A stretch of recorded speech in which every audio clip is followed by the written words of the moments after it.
Assalamualaikum warahmatullahi wabarakatuh. Kembali lagi bersama saya Rudi Miftah Farid. Teman-teman, energi hijrah dalam makna optimalisasi potensi akal kita yang didasari keimanan yang kuat ya, akan benar-benar menjadi motor penggerak aktivitas hidup kita dalam segala aspek, termasuk ekonomi dan juga bisnis.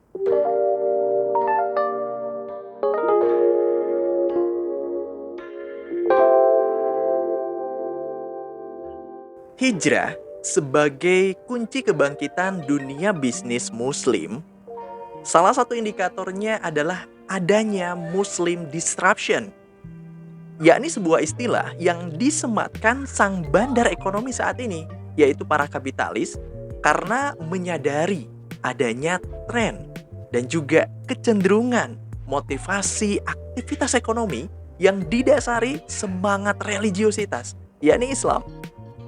Bukti nyatanya adalah dengan terusnya muncul istilah syariah yang seperti menjadi sebuah syarat sebuah komoditas tersebut, sebuah badan pelaku bisnis tersebut itu layak dipakai, layak dibeli, layak dipasarkan, dikonsumsi dan seterusnya.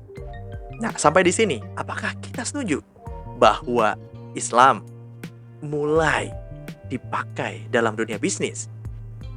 Kita coba buka lagi deh yang lebih dahsyat, yaitu sebuah kata yang langsung menyerang jantung dan nadinya sistem ekonomi kapitalis. Tebak, apa kata-katanya? Sebuah kata, ya, namanya riba. Ini benar-benar membuat disrupt yang sangat mengguncang. Istilahnya mungkin sudah kita kenal sejak lama bahkan. Tapi riba saat ini begitu diangkat untuk ditelanjangi maksudnya dan konsekuensi pelakunya. Sehingga bukan hanya pemain level Indonesia saja, tapi juga level dunia mencoba menjinakkan makhluk riba ini. Jurus penjinakan riba agar bisa terus dipakai ini bagaimana caranya? Setidaknya ada beberapa level atau ada beberapa cara. Yang pertama, tahu tapi terpaksa. Menanamkan kata tahu tapi terpaksa. Niat kita hanya Allah yang tahu, bla bla bla bla dan sebagainya. Yang kedua, tahu tapi ini darurat. Kemudian dipakailah dalil yang sangat-sangat lemah, ya. Posisi atau menggunakan dalil darurat dalam kondisi yang sama sekali tidak darurat, ya. Masih banyak opsi, masih banyak pilihan dan lain-lain. Yang ketiga, menggunakan syarat, ya. Asal tidak berlipat maka tidak apa-apa, bla bla bla. Yang keempat misalnya, yakni asal maksimal 2,5% maka itu bukan riba. Pokoknya agar riba ini masih tetap dipakai deh, gitu ya. Intinya adalah bagaimana supaya bisa tetap melanggengkan sistem kapitalis ribawi yang menjadi tuan bagi orang-orang yang berputus asa dari rahmat Allah Subhanahu wa taala. Seperti kalau tidak riba, maka pasti kita nggak punya apa-apa. Kalau tidak riba, kita tuh mungkin nggak bisa makan. Kalau tidak riba, kita nih dalam hati aja deh. Kayak begitu. Maka sah ya bahwa Islam saat ini mulai menjadi darah setiap aktivitas berpikir dan juga bertindak hampir di semua lini kehidupan, terutama dalam ekonomi dan juga bisnis. Tapi ada satu pertanyaan besar sekali, dan mendasari semua peristiwa ini. Kenapa orang Islam mau mulai menggunakan Islam dalam kehidupannya? Apakah karena dunia saat ini kurang menyenangkan? Apakah karena sistem ekonomi dan bisnis saat ini tidak membuatnya kaya raya? Saya akan sebutkan sebuah istilah yang akan bisa menjawabnya. Hijrah. Apa yang Anda pikirkan? Peristiwa hijrah Nabi. Oh, hijrah artinya berpindah, Kang. Awal perhitungan tahunnya umat Islam bukan? Ya betul. Terus? Atau mungkin yang terpikir adalah artis hijrah.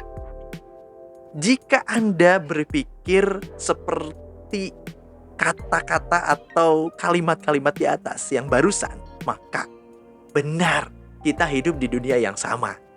Dunia yang dangkal, dunia yang penuh dengan topeng dan palsu.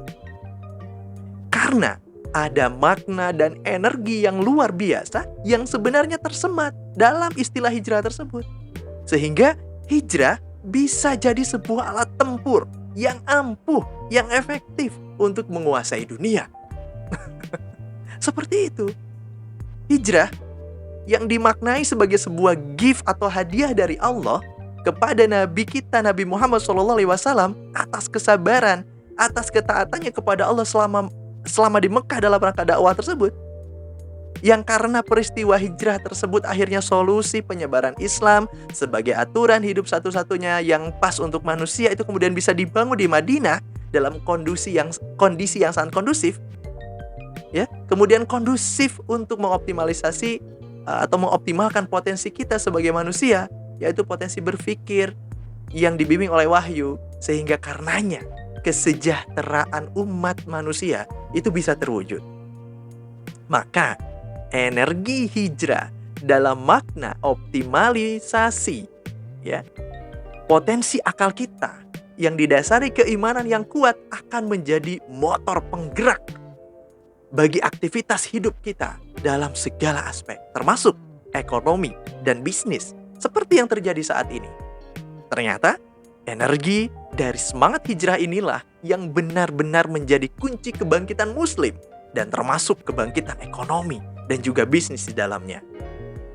Maka, mari kita hijrahkan diri kita.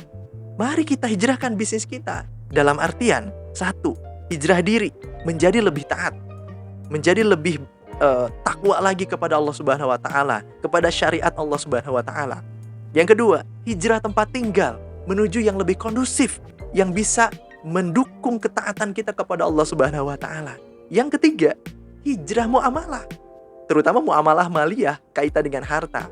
Agar apa? Agar rezeki yang kita dapatkan menjadi penguat keimanan kita. Nah, sudah beres seperti itu? Belum.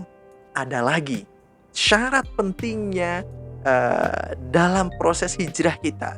Ada satu lagi syarat yang paling penting dalam proses hijrah kita. Apakah itu? Saya mau bertanya, apakah Rasulullah itu hijrahnya sendirian? Lalu apakah saat hijrah itu kemudian tidak ada tantangan? Ya, betul sekali. Hijrah harus berjamaah, harus bareng-bareng, alias harus sama-sama, agar bisa terus saling menguatkan di antara kita, menjalankan spesialisasi kita masing-masing layaknya Avengers agar bisa sampai kepada tujuan hijrah kita. Mari kita hijrah sama-sama. Sekali lagi, mari kita hijrah sama-sama dalam sama dalam pemikiran, kemudian sama dalam sikap dan tindakan, dan tentunya berjalan bersama, saling menguatkan, insya Allah.